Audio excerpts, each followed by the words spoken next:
আসসালামু আলাইকুম এভরিওয়ান। আজকে আপনাদের এই ভিডিওতে বাংলাদেশের যে জাতীয় চিড়িয়াখানা রয়েছে সে সম্পর্কে কিছু ধারণা দেওয়ার চেষ্টা করব। আজকে আমরা চলে গেলাম ঈদের তৃতীয় দিন জাতীয় চিড়িয়াখানায়। এত পরিমাণ মানুষের ভিড় ছিল, তারপরেও আমরা বিকেলের দিকে সেখানে গিয়েছিলাম। রাস্তায় প্রচুর জ্যাম ছিল। ভেতরে ঢুকে ভেতরের পরিবেশটা অনেক শান্ত ছিল।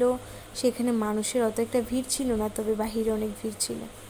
এটা প্রায় 186 একর জায়গা জুড়ে অবস্থিত এবং এখানে প্রায় সব ধরনের প্রাণী, পশু পাখি সব কিছু রয়েছে। যেহেতু আমাদের পুরোটা ঘুরে দেখা সম্ভব হয়নি, তবে আজকের এই ভিডিওতে আপনাদেরকে এখানে গুরুত্বপূর্ণ কিছু পশু পাখি বা সবচেয়ে আকর্ষণীয় পশু পাখিগুলোকে দেখানোর চেষ্টা করব।